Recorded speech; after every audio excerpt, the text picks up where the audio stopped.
चलिए, स्क्रीन दिख रही है आप लोगों को? बताओ मुझे जल्दी से। Yes, ma'am.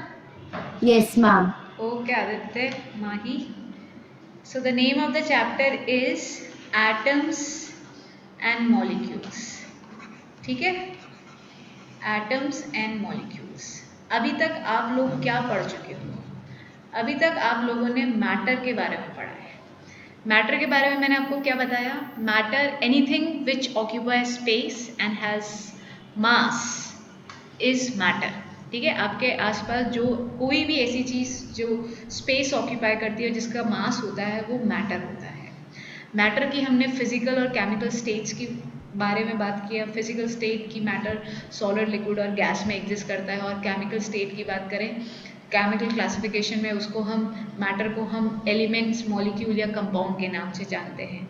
ठीक है, तो अब इस मैटर को ही हम और स्पेसिफिकेशन देना चाहते हैं, आखिर ये मैटर है क्या और ये मैटर किसका बना हुआ है। तो इंडिया में सबसे पहले एक फिलोसफर थे जिनका नाम था महर्षि। ठीक है, महर्षि कणाद। फिलोसफर क्या होते हैं? जो सोचते हैं। ठीक है, philosophy is not always based on truth. ठीक है, फिलोसफी मतलब ये मेरा थॉट प्रोसेस है। फिलोसफी को हम ऐसे भी बोलते हैं, this is my thought process. तो इसी तरीके से एक इंडिया में फिलोसफर थे महर्षि कणाद। उनका ये कहना था कि किसी भी मैटर को पकड़ लो और उसको आप तोड़ना चालू करो। If you will keep on breaking down into pieces and pieces and pieces, तो सबसे छोटा पीस जो होगा, उस छोटे पीस का नाम उन्होंने दिया परमाणु। परमाणु या परमाणु, जो भी तुमको बोलना हो, क्योंकि इसको इंग्लिश में हम लिखते हैं परमाणु।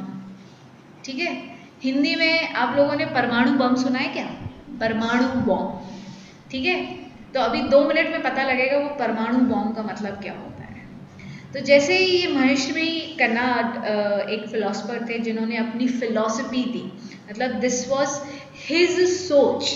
उन्होंने अपनी सोच लोगों पे जाहिर करी कि हर एक मैटर को आप तोड़ते जाओगे तो वो एक कॉमन चीज़, जो एक स्मॉलेस्ट चीज़ जो हर एक मैटर के अंदर प्रेजेंट होती है, जो हर एक मैटर एक सबसे छोटी चीज़ का बना होता है, वो छोटी चीज़ हर एक मैटर में मिलती है और उस छोटी चीज़ का नाम होता है परमाणु। इसी थॉट को आगे बढ़ाते हुए ग्रीक में 2 और साइंटिस्ट आए। ठीक है, ग्रीक में 2 और साइंटिस्ट आए। नाम सबके बहुत ही खतरनाक है, तो मैं आपको डराऊंगी नहीं। तो हिंदी वाला डिसेंट नाम था तो मैंने तुमको बता दिया। वैसे वो नाम होता है demo demo Chris क्रिटिस।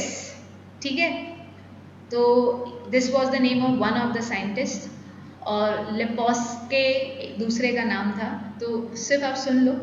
So these were the 2 Greek philosophers. Again philosophers, philosopher क्या होते हैं?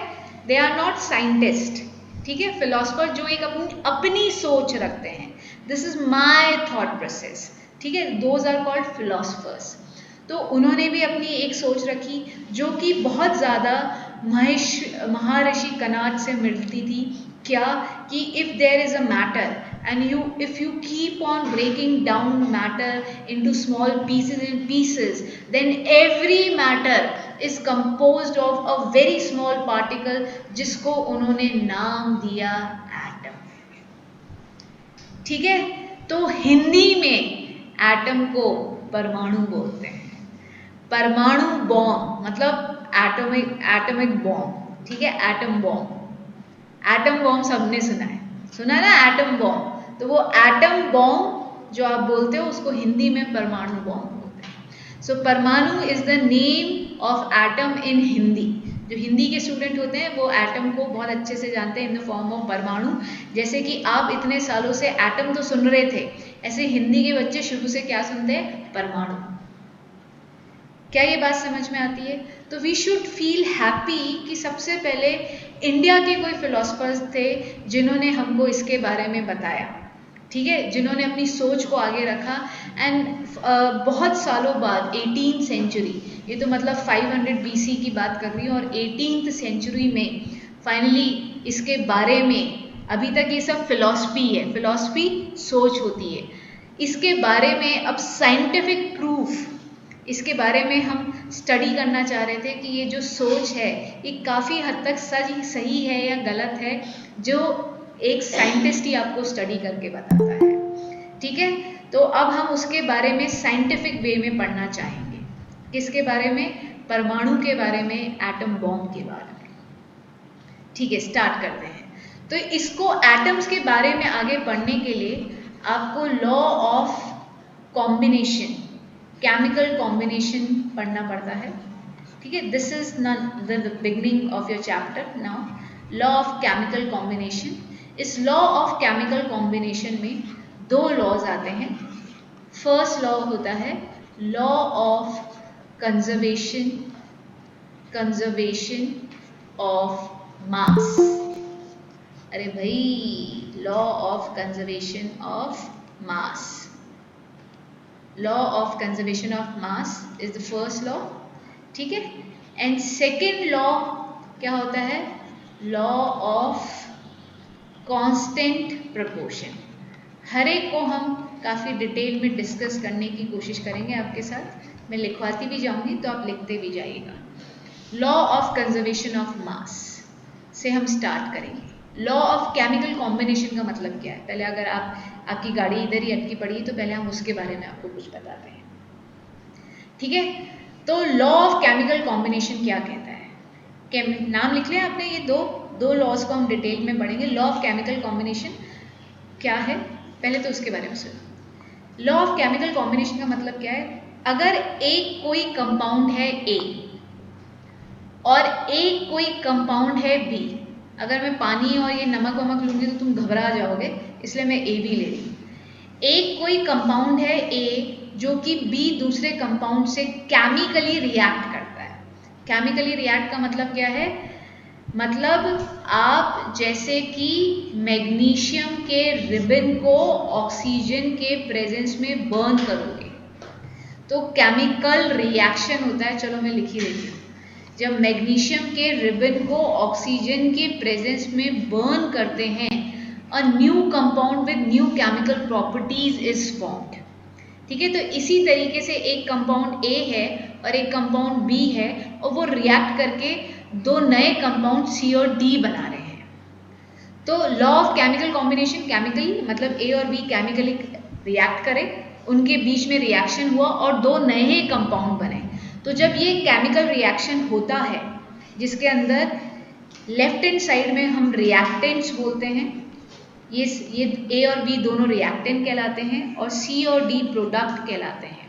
तो रिएक्टेंट से प्रोडक्ट बनने के क्या रूल्स हैं, क्या लॉज हैं, उसको हम पढ़ने जा रहे हैं कि कोई भी दो चीज़ जब वो केमिकली रिएक्ट करती है, केमिकली कंबाइन करके कोई नई दो चीज़ें बनाती है, तो what is the law behind that chemical reaction. तो वो केमिकल रिएक्शन जब होगा तो क्या क्या चीज़ें हमको पता है और वो किस तरीके से होता है। जैसे कि हमारा बेसिक क्या है, एक बहुत बेसिक एग्जाम्पल लेके देखते हैं। एक डे टू डे लाइफ में हमें पता है, एक छोटा बच्चे को अगर आपको पढ़ाना सिखाना है तो what is the basic rule कि पहले आप उसको अगर इंग्लिश सिखाना चाहते हो तो फंडामेंटल स्टेटमेंट क्या होगी? Start with the letters.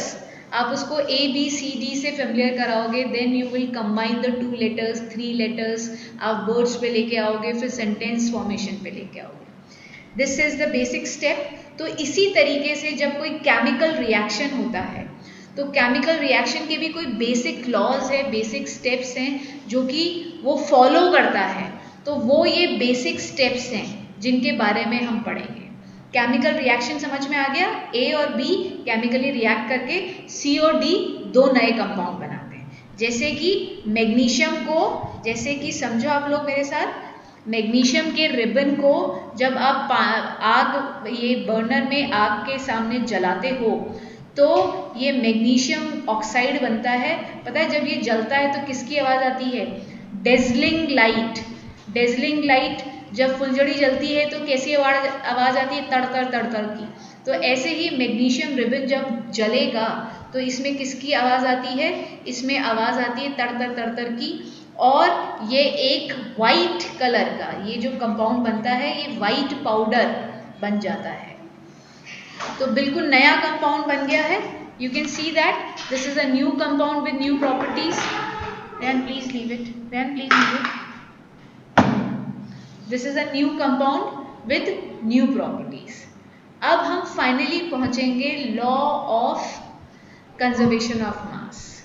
ठीक है, लॉ ऑफ कंजर्वेशन ऑफ मास को समझने के लिए भी एक एग्जाम्पल लेते हैं। बहुत अच्छा सा एग्जाम्पल है जिससे 2 मिनट में सारी पिक्चर समझ में आ जाएगी। एक वेइंग मशीन लीजिए, ठीक है। ये वेइंग मशीन क्या करेगी, आपको किसी भी चीज़ का वेट मेजर करके देगी।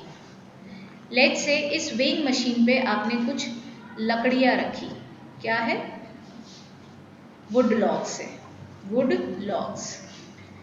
और इन लकड़ियों को जब आपने रखा तो लेट्स से आपने वेट मेजर किया, जिसको बेसिकली हम मास ही बोलते हैं, and it was 5 kg initially. अब आपने इसी वेइंग मशीन पे जो आपने लकड़ियाँ रखी थी उसी को इसी मशीन के ऊपर रखे रखे, घर पे मत ट्राई करना, रखे रखे हम क्या करेंगे, आग लगा देंगे। ठीक है, आग लगाएंगे। आग लगाने के बाद क्या होगा, द रिमेनिंग विल बी ऐश। ठीक है, क्या रह जाती है जब लकड़ियाँ जल जाती है, द रिमेनिंग विल बी ऐश। और इस ऐश का जब आपने वेट मेजर किया तो यू वाज सरप्राइज्ड कि वेट और यू कैन से मास इसका रिड्यूस हो चुका था, इट वाज 2 kg लेफ्ट। ये तो मास कम हो गया है।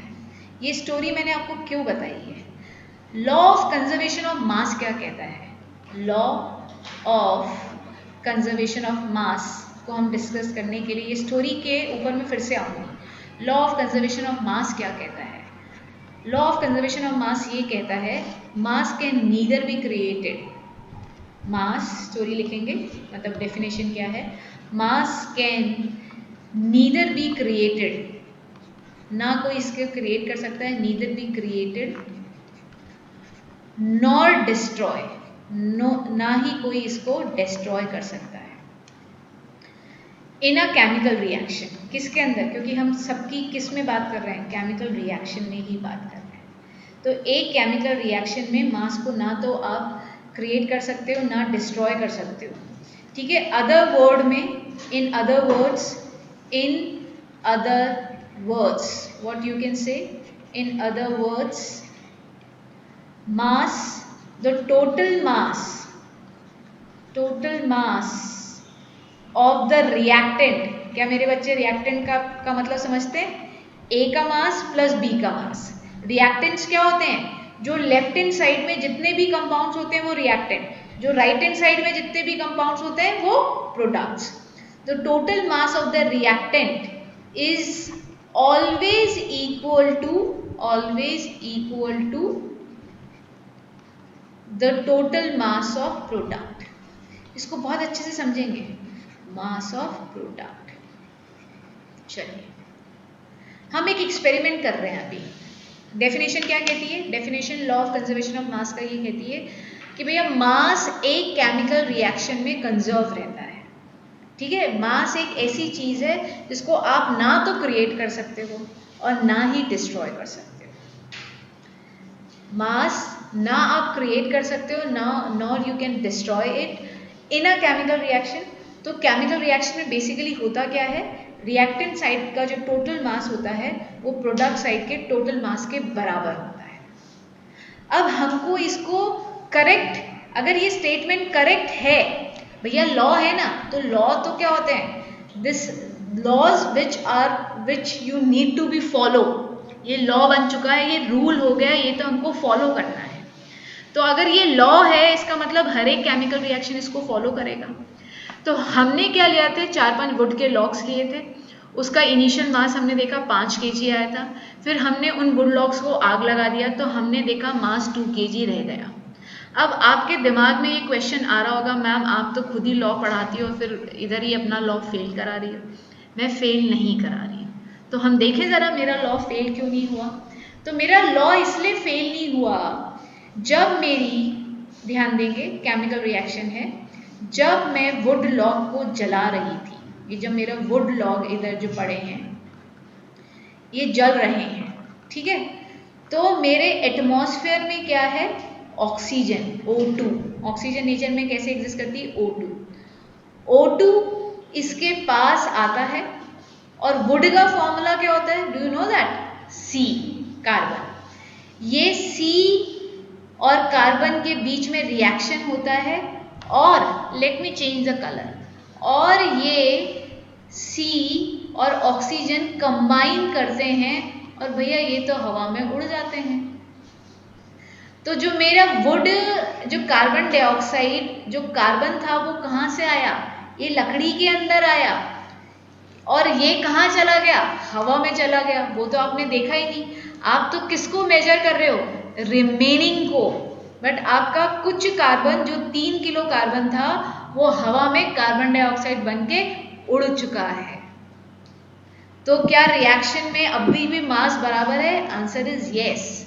सो C plus oxygen react to give carbon dioxide, ये तो आपका रिएक्शन है, ठीक है। इस रिएक्शन के बारे में हम और कुछ नहीं बोल सकते, बट अगर मैं आपको बोलूँ 5 kg के अंदर जब आपने बर्न करने के बाद जो एशेस रह गई हैं वो तो 2 kg है, और जो कार्बन डाइऑक्साइड बन के कार्बन उड़ गया, इसमें सिर्फ कार्बन की बात कर रही हूँ, वो कितना कार्बन उड़ गया, 3 kg कार्बन उड़ गया।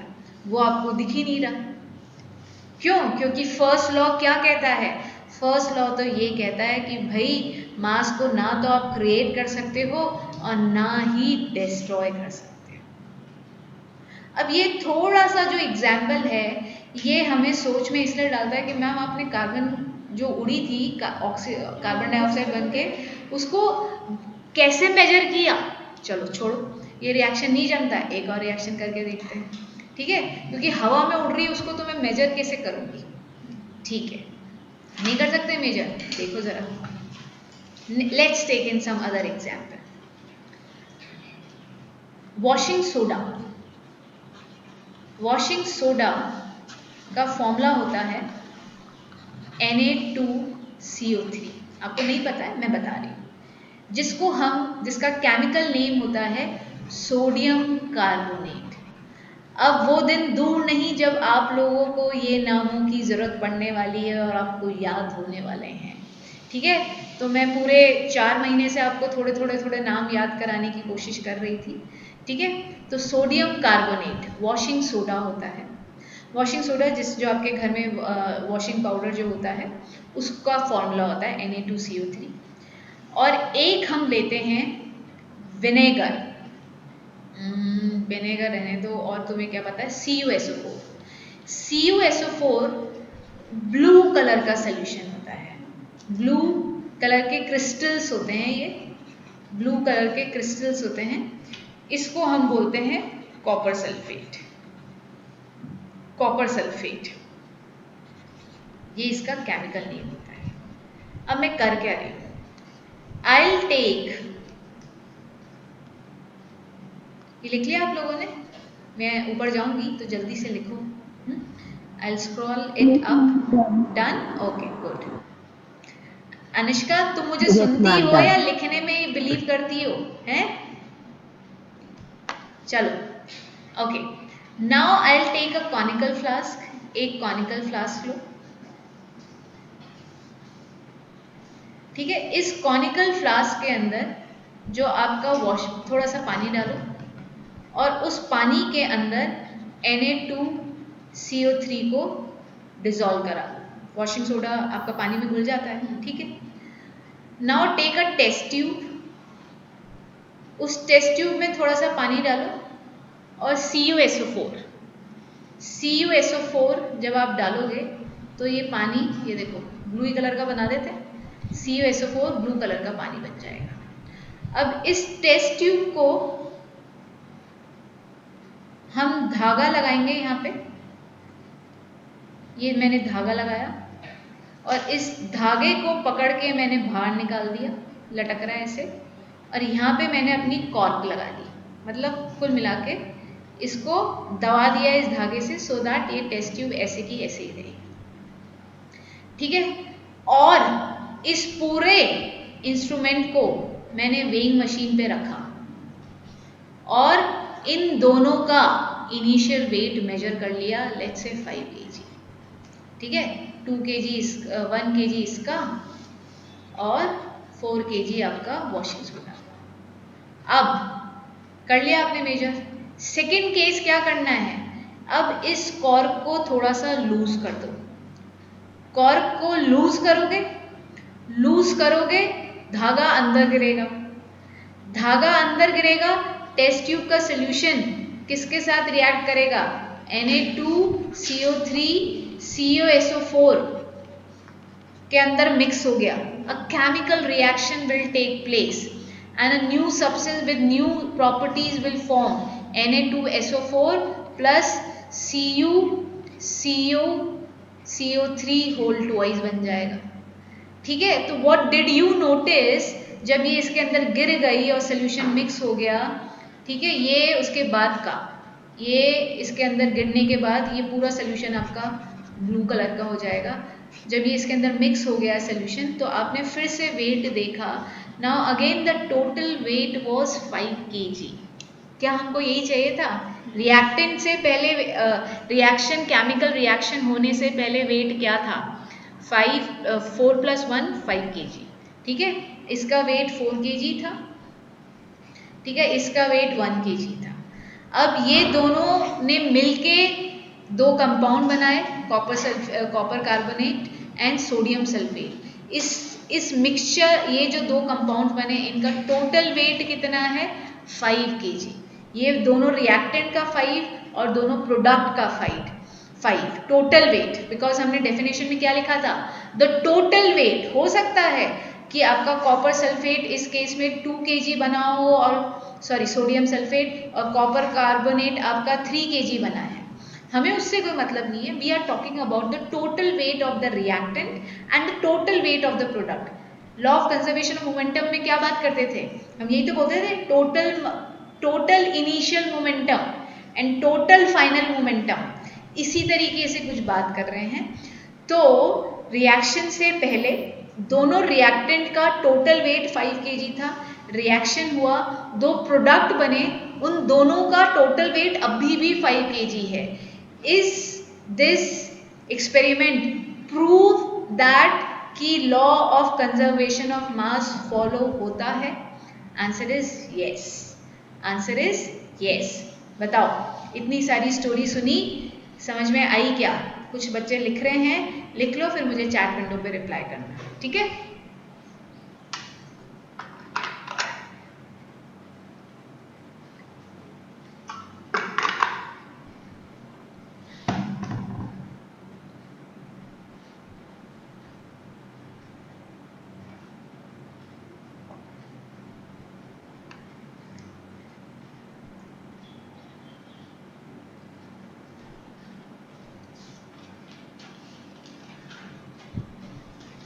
ओके, चैट विंडो पे रिप्लाई ईशा का आ गया है। Isha is very quick, good. ठीक है, अभी कोई लिख रहा है तो लिख लो, then just let me know. ठीक है, मेरे 9 के बच्चे वैसे भी बहुत अच्छे हैं। इनफैक्ट मेरे वीडियोस पे भी हमेशा जो वॉच करता है वो उस पर कमेंट करता है, and I like that. Okay, Akshat लिख तो लिया है बेटा, समझ में भी आया क्या? हम वी आर टॉकिंग कि जो मैंने समझाया है, is that part clear to you? ठीक है, तो हमने कुल मिला के अभी बात क्या करी? हमने आपको कुल मिला के ये बात बताई कि जब भी एक केमिकल रिएक्शन होता है तो रिएक्टेंट से पहले का जो टोटल वेट होता है रिएक्टेंट्स का, वो रिएक्शन होने के बाद दोनों प्रोडक्ट का टोटल वेट के बराबर होता है। एक और एग्जाम्पल देखना है, देखो, ये देखो, ये होता है कैल्शियम कार्बोनेट। ठीक है, केमिकल नेम क्या है? केमिकल नेम सीखना, कैल्शियम कार्बोनेट। और क्या सीखना है इसके बारे में? सब सिखा दूं? देखो, इसको हम क्या क्या बोलते हैं? लाइमस्टोन। क्या आपके घर में फर्श पे मार्बल लग रहा है? तो उसका फॉर्मूला भी यही है। क्या आपके पुराने ज़माने में टीचर वाइट ब्लैक बोर्ड पे पढ़ाती थी तो वो चॉक यूज़ करती थी? उसका फॉर्मूला भी यही है। काफ़ी है ना? So this is also called limestone, this is also called marble, this is also called chalk powder, and yes, its chemical name is calcium carbonate. इसका लेट से इनिशियल मास 100 ग्राम था। केमिकल रिएक्शन हुआ, हीट, ये इस sign को बोलते हैं delta, और ये डेल्टा साइन किसके लिए होता है? हीट के लिए होता है। आप हीट भी लिख सकते हो, छोटे बच्चे हो तो you can also right heat. ये मैंने ट्राइंगल बनाया है बेसिकली, ठीक है? तो आपको मन करे तो डेल्टा लिखना, नहीं तो डायरेक्टली हीट कर देना। तो जब कैल्शियम कार्बोनेट को हीट करते हैं तो आपको मिलेगा calcium oxide and water, sorry carbon dioxide, ठीक है? आपने क्या पाया? आपने पाया कि इसका वेट था 56 और इसका वेट था 44 ग्राम। क्या टोटल वेट अभी भी 100 ग्राम आ रहा है क्या? आ रहा है क्या? जल्दी से बता दो। यस, इट इज कमिंग 100 ग्राम। तो ये कौन से लॉ को फॉलो कर रहा है? लॉ ऑफ कंजर्वेशन ऑफ मास, ठीक है? ये लॉ हमको एक बहुत ही फेमस साइंटिस्ट ने दिया था, जिनको I think this is a French name, तो इसको बोलते हैं एंटोइन लेवोजियर। लेवोजियर की स्पेलिंग मैं लिखती हूँ, LA, ये सब बुक के अंदर है, तो ये नाम आपको याद करना है, एंटोइन लेवोजियर, ठीक है? लेवोजियर, इसको ऐसे ही बोलते हैं, एंटोइन लेवोजियर, ठीक है? और आपकी टीचर इसको पढ़ सकती है एंटोइन लेवोइसर, लेवोइसर ऐसा कुछ बोलेंगी वो, और अगर फ्रेंच में बोल पाए तो बहुत अच्छी बात है। कुछ थोड़ा सा माइन्यूट मिस्टेक मैं भी कर रही हूँ शायद। एंटोइन लेवोजियर, ठीक है?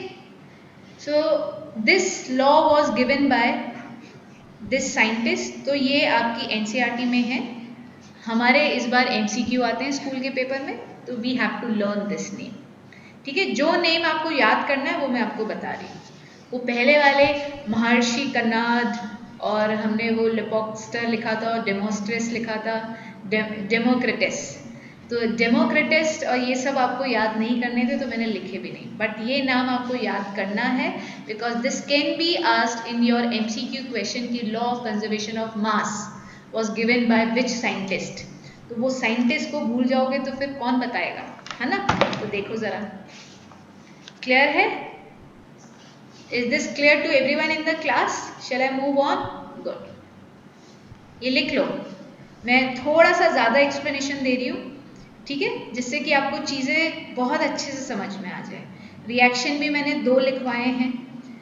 रिएक्टेंट का मतलब समझ में आता है, लेफ्ट एरो के लेफ्ट हैंड साइड में जितने भी कंपाउंड्स होते हैं उन सबको मिला के उन सबको रिएक्टेंट्स बोलते हैं। एरो के राइट हैंड साइड में जितने भी कंपाउंड्स होते हैं उनको प्रोडक्ट्स बोलते हैं। और law of conservation of mass, total reactant का mass should be equal to total product का मास, ऐसी स्टोरी हमको बताता है। सुन ली हमने स्टोरी, चलिए आगे बढ़ते हैं। Okay, now our famous second law, law of constant proportion, law of constant proportion। पहले डेफिनेशन, पहले ये किसने दिया था? It was given by the name, by the scientist name J.L. Proust, ठीक है? J.L. Proust, नाम याद करेंगे। उन्होंने क्या बोला? अ chemical compound, a chemical compound is always formed of same elements combined। समझाऊंगी, अभी सब लिखेंगे, सब लोग लिख लो, मेरे साथ ही लिखते रहो। combined together in the mobile लेके गया उससे लेके आओ। In the same fixed proportion, fixed proportion by mass, by mass। ठीक है, समझेंगे बहुत आराम से समझेंगे। एक chemical compound is always form of same elements combined together in the same fixed proportion by mass। लिखो पहले, लिख लो, ठीक है। J.L. Proust was the name of the scientist जिन्होंने हमको ये लॉ दिया था। ये लॉ कहता क्या है, अभी बात करते हैं हम इसकी। चलो देखो, हम ऐसा कंपाउंड लेते हैं जिसको आप रोज अपनी जिंदगी में हर दिन, हर ऑलमोस्ट हर एक घंटे में यूज करते हो। Can you tell me? Water.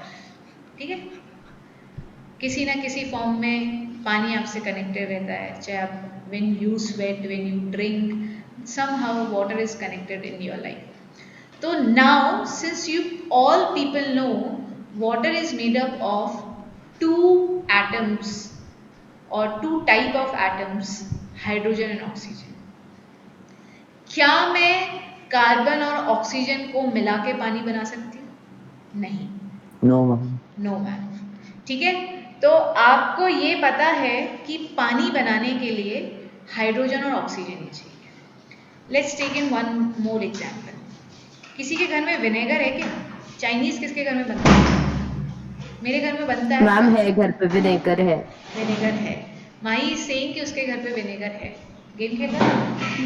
Okay, सो अगर विनेगर, अभी आपको उसका कलर याद नहीं है तो जाके देखना, इट इज ट्रांसपेरेंट। ठीक है, मैम ट्रांसपेरेंट। ट्रांसपेरेंट होता है। और ये है आपका विनेगर और ये है आपका वाटर।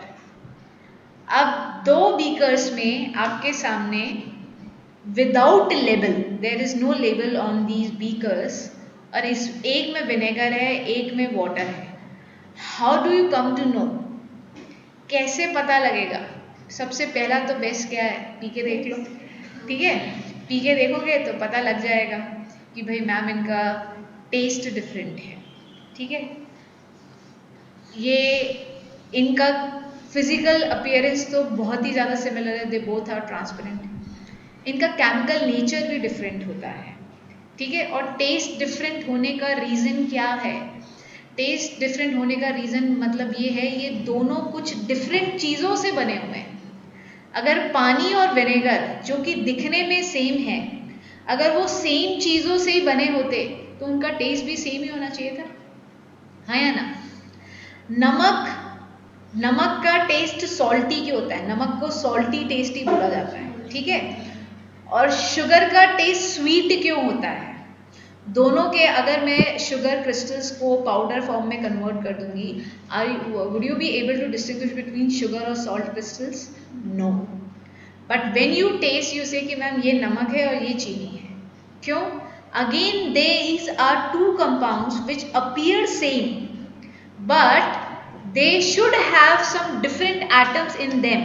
इन दोनों के अंदर कुछ तो केमिकल लोचा है, इन दोनों के अंदर कुछ डिफरेंट चीजें, दैट इज द रीजन इनका टेस्ट डिफरेंट है। तो मतलब वो डिफरेंट क्या है, उस डिफरेंट को शुरुआत में जो हमारे फिलोसफर थे महर्षि कनाद, उन्होंने क्या नाम दिया था? परमाणु, एटम। कि मतलब इन दोनों के अंदर जो एटम्स है ना, वो कुछ डिफरेंट एटम्स हैं, एक जैसे एटम्स नहीं है। आई नो कि मैं एलॉबरेट कर रही हूँ लेक्चर को, बट आई होप कि बच्चों को ठीक ही लग रहा होगा। ठीक है, ओके, चलिए आगे बढ़ते हैं।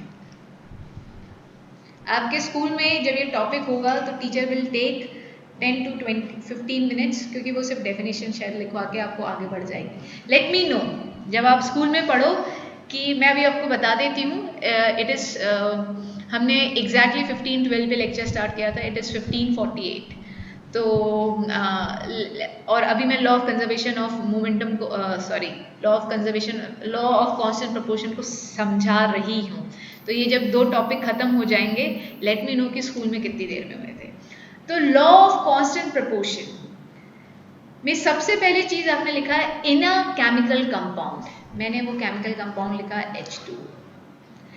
They are made up of same type of element. इसका मतलब आपको ये पता लग गया कि अगर जब भी मुझे पानी बनाना है तो मुझे हाइड्रोजन और ऑक्सीजन की जरूरत है।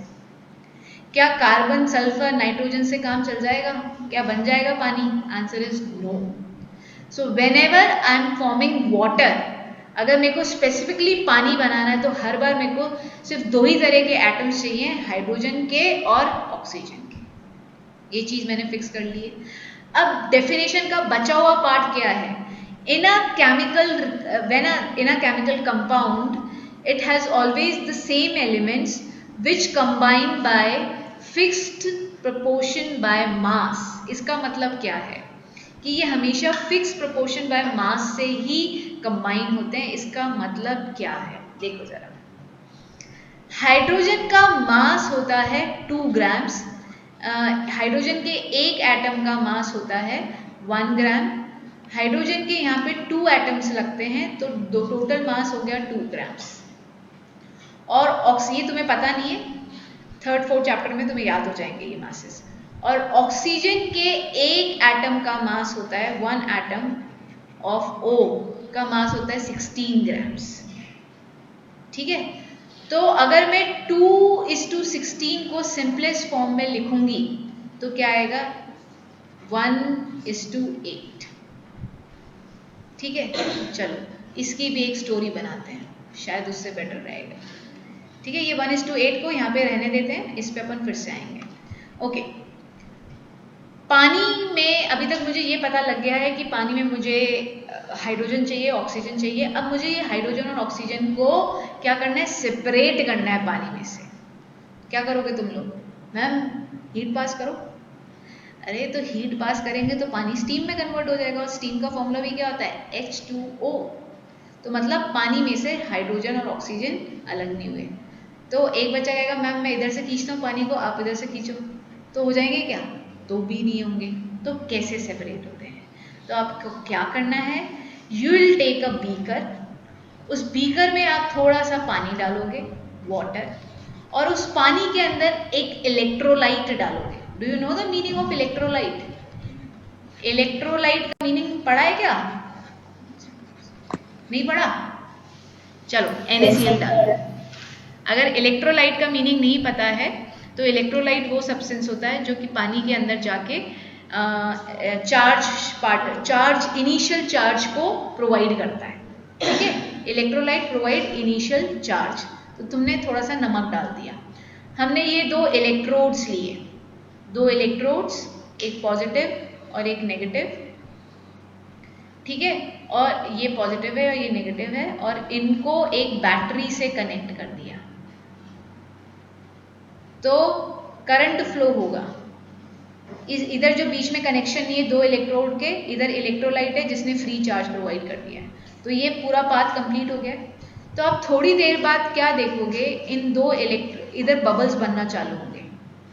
इस इलेक्ट्रोड की तरफ भी बबल्स बनेंगे। सब लोग इधर डायग्राम पे ध्यान दो, इधर भी बबल्स बनेंगे और इधर भी बबल्स बनेंगे। Let me change the colour of 1 bubble for you. इधर बबल्स बने और इधर बबल्स बने।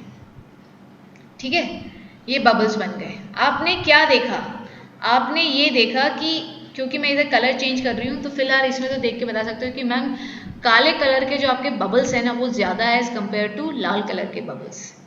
ठीक है, यही मैं दिखाना चाह रही थी। तो बेसिकली जो पॉजिटिव इलेक्ट्रोड है जहाँ पे ये काले बबल्स बने हैं ये ऑक्सीजन गैस के हैं, और जो नेगेटिव इलेक्ट्रोड है उस पे जो रेड बबल्स बने हैं वो हाइड्रोजन गैस के हैं।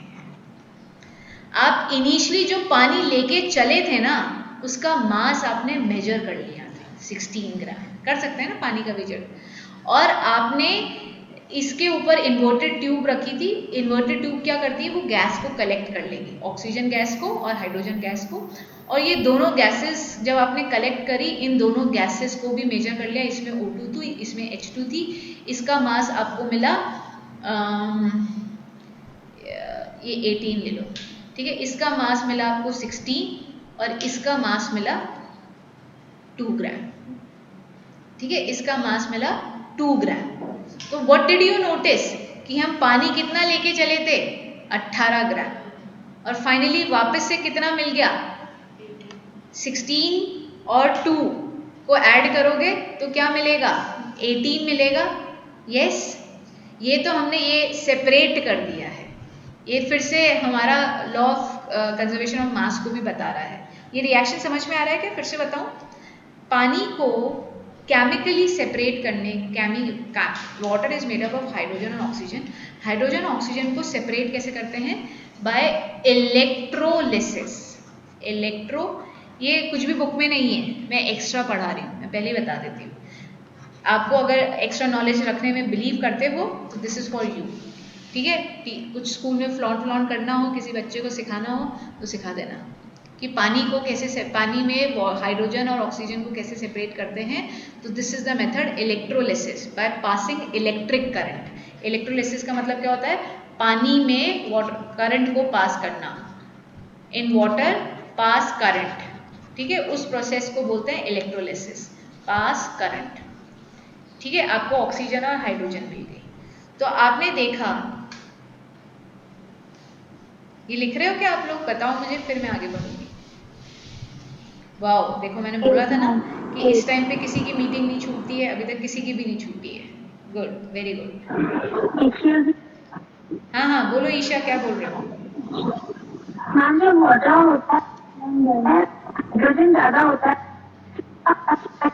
इसमें, यार दो तुम्हारे, हाइड्रोजन एटम होता है। तो एक बार फिर से बोलना, जोधपुर से तुम्हारी आवाज़ साफ नहीं आती है, नहीं तो फिर तुम चैट विंडो पे बोलना। एक बार ट्राई करती हूँ मैं सुनने का फिर से। मैम वाटर होता है, उसमें दो हाइड्रोजन एटम होते हैं, तो हाइड्रोजन का मास कम क्यों है ऑक्सीजन से। हाइड्रोजन का मास कम क्यों होता है, मैम उसमें हाइड्रोजन का मास कम क्यों है, जब हाइड्रोजन का क्वांटिटी ज्यादा होता है वाटर में। तो हाइड्रोजन का साइज बहुत छोटा होता है। अपन एटॉमिक साइज और एटॉमिक साइज डिफरेंट एटम्स की बात करेंगे कुछ दिनों बाद, तो उसमें आपको पता लगेगा hydrogen is the smallest atom, ठीक है।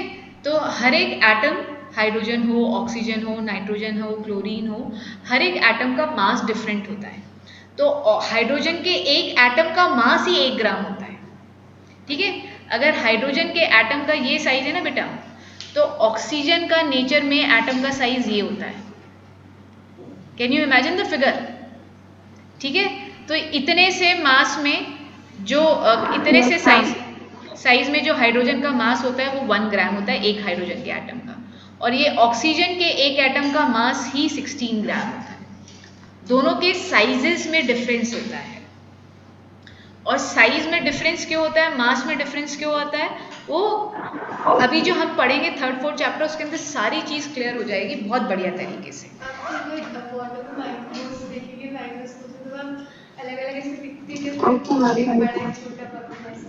नहीं, अगर आप ओके ईशा, मुझसे स्वस्ति ने एक क्वेश्चन पूछा था कि मैम अगर हम माइक्रोस्कोप से पानी के अंदर देखेंगे तो क्या हमें हाइड्रोजन और ऑक्सीजन के मॉलिक्यूल्स दिखेंगे, तो वो नहीं दिखते हैं, ठीक है। वो ऐसे नहीं दिखते हैं। तो आप ये समझाया जाता है कि भाई ये ऑक्सीजन और ये छोटा सा हाइड्रोजन, ये आपको पढ़ा रहे हैं इस तरीके से, ठीक है। ओके, चलिए आगे बढ़ते हैं हम।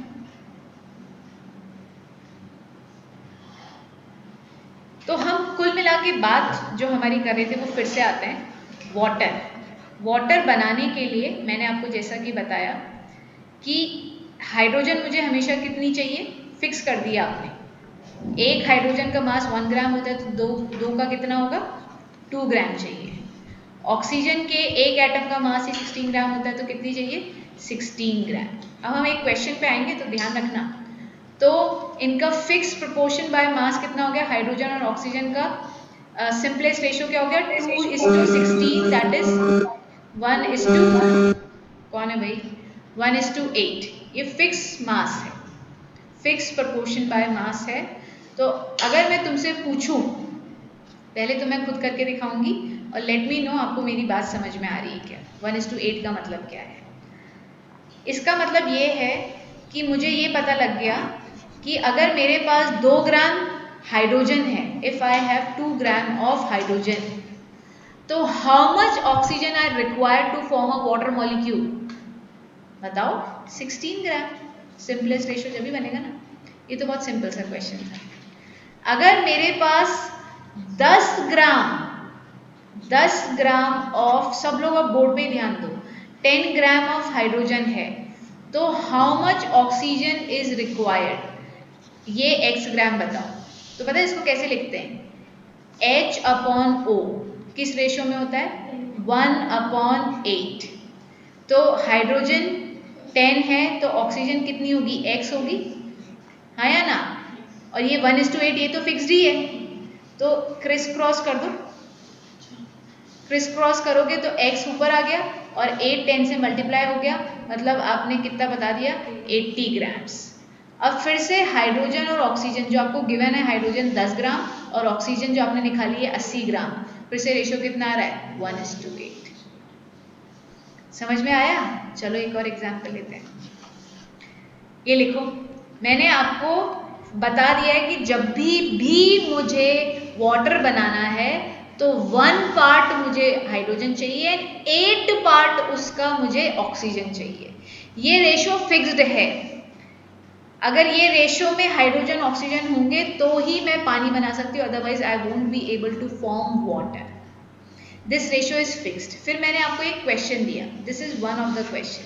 समझो कि अगर मेरे पास 10 ग्राम हाइड्रोजन है तो मुझे कितनी ऑक्सीजन चाहिए सो दैट मेरा वाटर, ये पूरी हाइड्रोजन यूटिलाइज हो जाएगी और मेरा वाटर बन जाएगा। तो इस पूरी 10 ग्राम की हाइड्रोजन को यूटिलाइज करने के लिए I required 80 gram of oxygen. एक और एग्जाम्पल लो, तुम करके दिखाओ। अगर मेरे पास 32 ग्राम्स ऑफ ऑक्सीजन है तो how much hydrogen is required? Chat window, yes, भर दो चैट विंडो को आंसर से। 32 gram of oxygen I have, तो मुझे कितनी हाइड्रोजन चाहिए? कितनी हाइड्रोजन चाहिए? जल्दी से लो, मैं आ गई चैट विंडो चेक करने। यस, जिसको भी कुछ थोड़ा बहुत समझ में आया, ठीक है, मैं करूंगी अभी। आप अपनी नॉलेज जो आपने मुझसे लेने की कोशिश करी है, देखो आदित्य ने आंसर किया है 5 gram. 32 gram of oxygen is there, 32 gram, तो how much hydrogen is required? Isha 4 grams, Nisha 4, Anushka 4, जल्दी जल्दी जो जो दिमाग लगा सकते हैं। यस, माही, सक्षम ने दे दिया है, संचित, दिया, सिद्धि, पलाश, पलाश का 3.2 ग्राम्स आ रहा है। ओके, अक्षत, यस 5 ग्राम्स। ओके ओके, तो जिनका 5 या 3.2 है, बेटा अपना अटेंशन स्पेन थोड़ा सा बढ़ा लो, ठीक है, क्योंकि आप लोग गलत हैं। हमने क्या फिक्स्ड कर दिया है भाई? तुमको मैंने बता दिया ना क्या बनाना है, वाटर बनाना है। तो वाटर बनाने के लिए मुझे हाइड्रोजन और ऑक्सीजन का रेशियो कितना चाहिए? 1:8। ये भी तो फिक्स कर दिया है ना। हमेशा हाइड्रोजन 1 पार्ट होगा तो ऑक्सीजन 8 पार्ट होगा। तो अगर इधर मैंने ऑक्सीजन आपको 32 पार्ट दे रखी है तो हाइड्रोजन कितनी है? x पार्ट होगी ना। क्रिस क्रॉस कर दो, मतलब 32 को ऊपर ले जाओ, तो 32/8 will give you x, that is 4 grams. ठीक है, ये वाला अगर स्टेप नहीं जमता है तो यूनिटरी मेथड से सिखाऊं? सीखो। अगर 8 ग्राम ऑक्सीजन है, जिनको नहीं आ रहा है वो ऐसे भी सीख लो। अगर 8 ग्राम ऑक्सीजन है तो 1 ग्राम ऑफ हाइड्रोजन चाहिए, यही तो होता है 1 पार्ट। तो अगर मेरे पास 32 ग्राम ऑक्सीजन है तो मुझे कितना चाहिए? 1/, ऊपर का नीचे, आगे का पीछे, दैट इज 4 ग्राम। ऐसे भी सीख सकते हो। So this is completely on you. अगर आपको ये समझ में आ गया है तो मौजा ही मौजा, ये तो बेस्ट है। ठीक है, ये एक्सप्लेन करने में भी इजी है, प्लस प्रेजेंटेबल भी है काफ़ी। और अगर हमको यूनिटरी मेथड से सीखना है तो ये लो। ठीक है, अभी भी नहीं आया तो मैं एक और क्वेश्चन दूंगी, जिसके अंदर जो 2-3 बच्चों ने गड़बड़ दिया है वो अपने आप को करेक्ट कर लो तो सही हो जाएगा आप लोगों का। चलो बढ़े क्या आगे, ये तो बताओ मुझे। यस, 9 क्लास सबसे ज़्यादा रिस्पॉन्सिव क्लास है, तो रिस्पॉन्ड करो। करवा तो रही हूँ। चलो, कार्बन डाइऑक्साइड तुम्हें नहीं पता है, मैं ही बता रही हूँ। कार्बन का वेट होता है 1 एटम ऑफ कार्बन का वेट होता है 12 ग्राम्स। और ऑक्सीजन का तो अभी देखा था ना, एक ऑक्सीजन के एटम का क्या होता है, 1 एटम ऑफ ऑक्सीजन का वेट होता है 16 ग्राम्स। ये जो एक एटम का जो मास होता है ना वो फिक्स्ड होता है, ठीक है, वो चेंज नहीं होता है। तो 2 का कितना होगा, 2 × 16 दैट इज 32। हाँ या ना, क्लियर है यहाँ तक? तो अगर मुझे कार्बन डाइऑक्साइड बनानी है तो मुझे कार्बन और ऑक्सीजन का कितना पार्ट कार्बन लेना है, 12। कितने पार्ट ऑक्सीजन लेनी है, 32, है ना? तो इनका सिंपलेस्ट रेशियो क्या आएगा, 3/8। निकाल लो जरा, 4 के टेबल पे जा रहा है, 4 3 = 12 और 4 8 = 32। तो ये मैंने क्या बताया है, simplest ratio in which carbon and oxygen are present in carbon dioxide. मतलब क्या है, अगर मेरे पास 3 पार्ट कार्बन है तो मुझे कितने पार्ट ऑक्सीजन चाहिए कार्बन डाइऑक्साइड बनाने के लिए, 8 पार्ट। क्वेश्चन लें, चलो। अगर मैंने तुम्हें ऑक्सीजन दे दी है 64 ग्राम, तो जरा मुझे बता दो हाइड्रोजन कितनी चाहिए, सॉरी कार्बन कितनी चाहिए। ठीक है, ऑक्सीजन मैंने बता दी है 64 ग्राम्स, तो मुझे जल्दी से सब बच्चे कैलकुलेट करके बता दो कि आप लोगों को कार्बन में कितनी पकड़ा दूं, जिससे कि आप सबका आंसर करेक्ट आ जाए।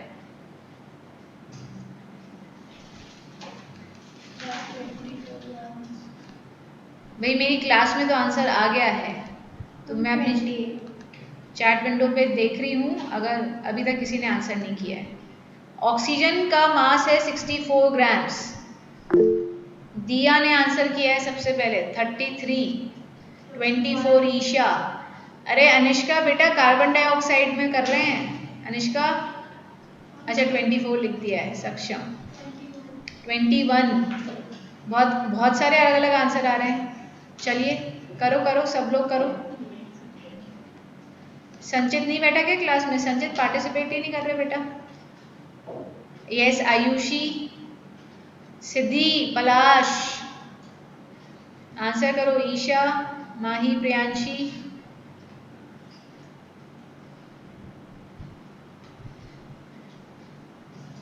हाँ जी आदित्य आंसर आया क्या?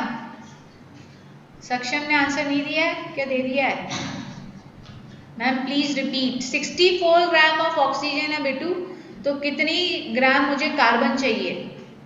64 ग्राम ऑक्सीजन है, कार्बन डाइऑक्साइड बनानी है मुझे, तो कार्बन कितनी चाहिए?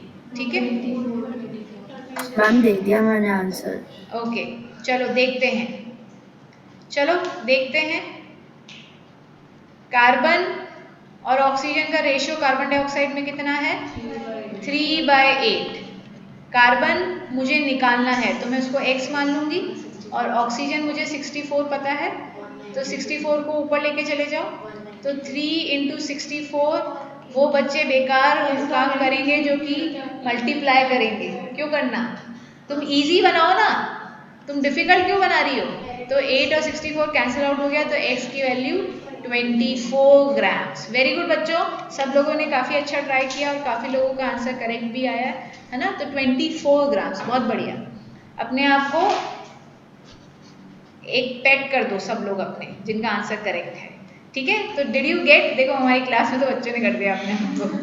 ठीक है, तो did you are you getting the concept, law of conservation of law of constant proportion by mass. इसके अंदर इंपॉर्टेंट टर्म क्या है, बाय मास, कि जब भी मुझे कार्बन डाइऑक्साइड बनानी है तो कार्बन अगर 3 पार्ट है तो ऑक्सीजन मुझे 8 पार्ट बाय मास चाहिए, क्योंकि मैंने कार्बन और ऑक्सीजन का यहाँ पे मास ही तो रखा था। कार्बन का मास मैंने तुमको एक का बताया था 12 ग्राम, और ऑक्सीजन के एक एटम का मास होता है 16, तो 2 का कितना होगा 16 इंटू 2 दैट इज 32। इसको आपने सिंपलेस्ट फॉर्म में रिजॉल्व किया तो आपका आंसर आया 3/8। ये 3/8 क्या है, इनका मास का सिंपलेस्ट रेशियो। तो अगर मुझे कार्बन डाइऑक्साइड बनाना है तो ये चीज़ फिक्स्ड हो चुकी है, जो कि बदल नहीं सकती है यूनिवर्स के अंदर, ठीक है, बिकॉज कार्बन और ऑक्सीजन के ये जो मासेस होते हैं एक एक एटम के, ये फिक्स्ड मासेस होते हैं। ये कैसे इन मासेस को हम एटॉमिक मासेस बोलते हैं, ठीक है, क्योंकि ये एटम के मास है। तो अगर मैं ऑक्सीजन का मास 16 ग्राम लिखती हूँ तो ये 16 ग्राम क्या है, एटॉमिक मास, एटॉमिक मास, ठीक है, this is called atomic mass, ठीक है। तो जैसे ही अगर मैंने ये तो तुम्हें law of constant proportion clear है। एक रिएक्शन हम लॉ ऑफ कंजर्वेशन ऑफ मास का एक क्वेश्चन कराती हूँ। ए बी मिलके सी और डी देते हैं। ए का मास है 2.5 ग्राम्स, बी का मास है 4.5 ग्राम्स, और इन दोनों ने मिलके सी और डी दिए, जिसमें डी का मास है 6 ग्राम। तो बताओ सी का मास कितना। This is all about your law of conservation of मास।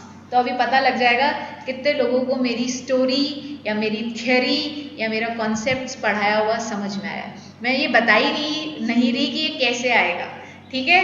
तो चैट विंडो पे आंसर करेंगे। यस, क्वेश्चन क्लियर है। You have to tell me the mass of C. ओहो, आंसर आ रहा है चैट विंडो पे। 11111 मैम एक बार दोबारा बता दो क्वेश्चन। बता रही हूँ बेटा, अभी तो मेरे को तो आंसर की जड़ी मिल गई है, पहले उसको तो चेक करूं। Wow, this is the speed, मजा आ गया, ठीक है। मेरे क्लास भी बहुत सारे बच्चों ने आंसर दे दिया है और मुझे चैट विंडो पे भी इतने सारे आंसर मिल गए, वेरी गुड। तो law of constant proportion by मास क्या कहता है कि रिएक्टेंट का टोटल मास इधर कितना है 7, it should be equals to the total mass of product। 7 should be equals to x plus 6, तो x की वैल्यू 1 ग्राम। वेरी गुड बच्चों, बहुत बढ़िया, इतने सारे लोगों ने सही आंसर दिया है, मतलब विच शोज कि आपको मेरा पढ़ाया हुआ समझ में आ गया है, ठीक है। वेरी गुड, बहुत अच्छे, दोनों चीजें आपको बहुत बढ़िया तरीके से समझ में आ गई है।